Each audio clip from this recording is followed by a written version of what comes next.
Assalamualaikum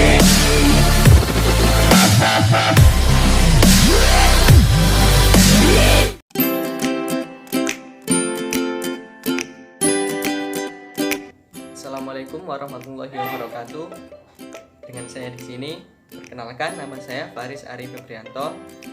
Saya dari mahasiswa dari D3 Keperawatan Stikes Bina Sehat PPNI Mojokerto dari anggota kelompok 11. Di sini saya akan menjelaskan mengenai penyakit hipertensi dan diet hipertensi.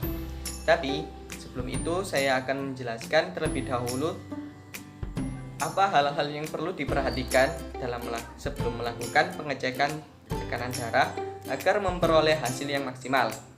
Yang pertama yaitu posisikan tubuh dalam keadaan duduk santai dan rileks selama 2-5 menit sebelum pengecekan. Yang kedua yaitu tidak meminum kopi sebelum dilakukan pengecekan. Yang ketiga yaitu tidak boleh meminum obat sebelum dilakukannya pengecekan tekanan darah. Yang keempat yaitu tidak menahan buang air kecil. Cek tekanan darah dilakukan 2-3 kali dalam waktu 1 menit dengan mindset yang dililitkan pada lengan.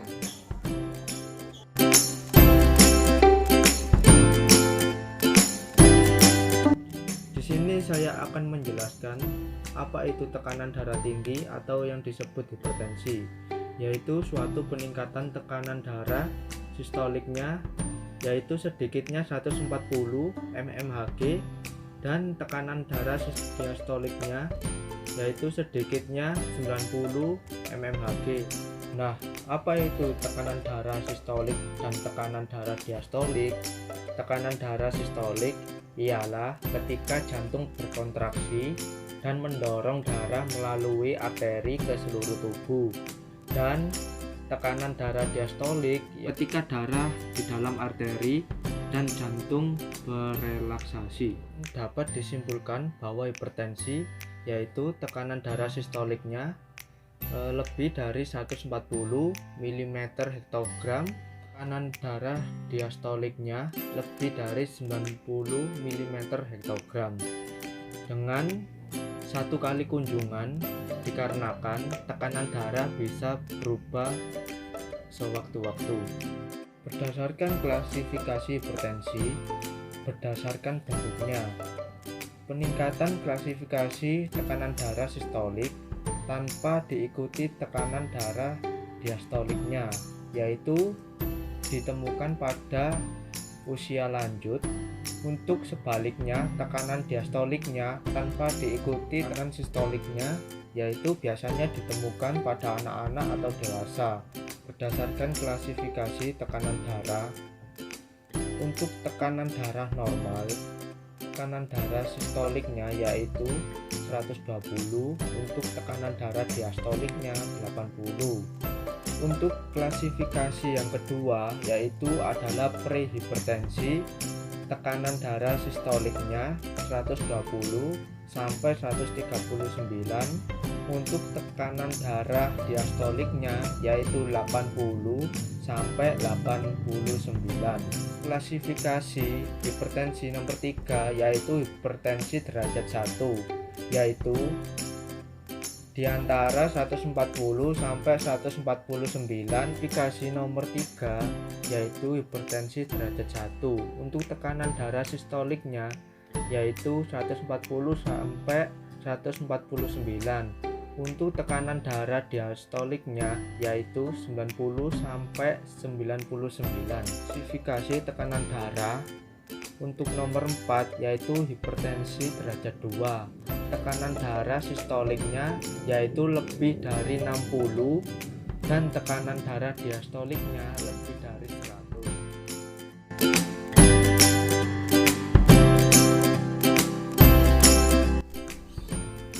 Gejala hipertensi. Tidak semua penderita hipertensi mengenali atau merasakan keluhan maupun gejala, sehingga hipertensi sering dijuluki sebagai pembunuh diam-diam atau silent killer. Gejalanya yaitu sakit kepala, gelisah, jantung berdebar-debar, pusing, penglihatan kabur, rasa sakit di dada, dan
Dan yang terakhir ada gangguan serebral atau otak.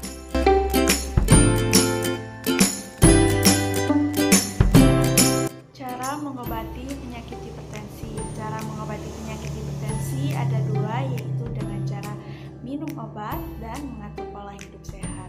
Yang pertama yaitu minum obat. Obat biasanya dari dokter yang sudah disesuaikan dengan tekanan darah kita. Obat ini harus diminum setiap hari dan secara teratur. Fungsinya yaitu untuk mengatur dan mengontrol tekanan darah kita ya, bukan untuk menyembuhkan penyakit hipertensi. Yang kedua yaitu dengan cara mengatur pola hidup sehat. Cara mengatur pola hidup sehat yang pertama yaitu membatasi konsumsi garam. Dalam sehari maksimal kita mengkonsumsi garam yaitu sebanyak 1 sendok teh, tidak boleh lebih ya. Nah, dalam garam ini ada yang namanya natrium. Nah, sifat natrium yaitu mengikat air.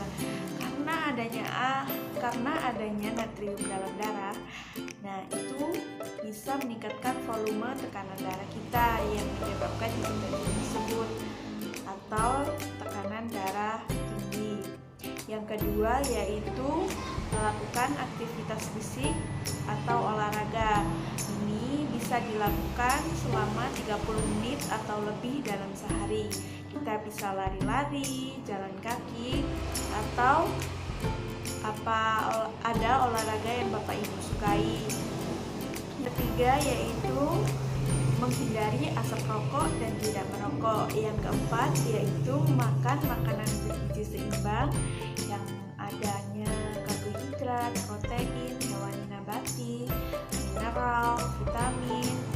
Yang kelima yaitu mengontrol berat badan.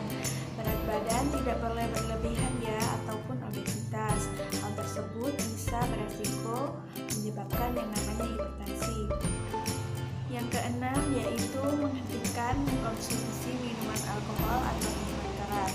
Mengkonsumsi alkohol dan minuman keras berisiko untuk merusak organ-organ jantung dan meningkatkan terjadinya hipertensi.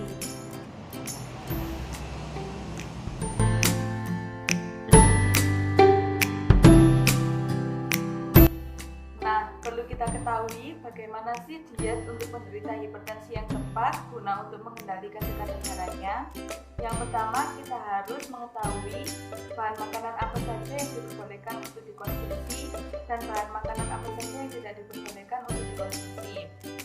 Bahan makanan yang diperbolehkan yaitu bahan makanan yang segar seperti beras, ubi, mie, maizena, terigu, gula pasir, kacang-kacangan dan hasil olahannya seperti kacang hijau, kacang merah, tempe, tahu tawar, oncom, minyak goreng, margarin tanpa garam, sayuran dan buah-buahan segar.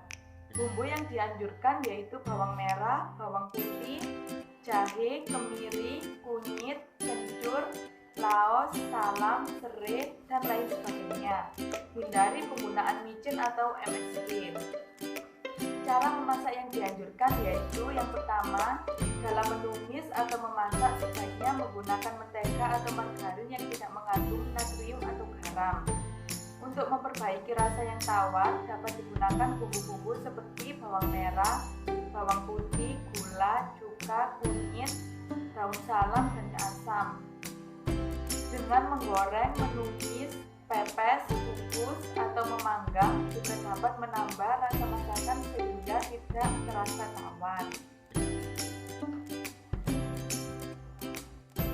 Dan bahan makanan yang tidak diperbolehkan atau dihindari yaitu yang pertama, makanan yang diolah dengan menggunakan garam dapur atau baking powder dan soda seperti roti, biskuit, kue asin, keripik asin, dan masakan kering asin lainnya.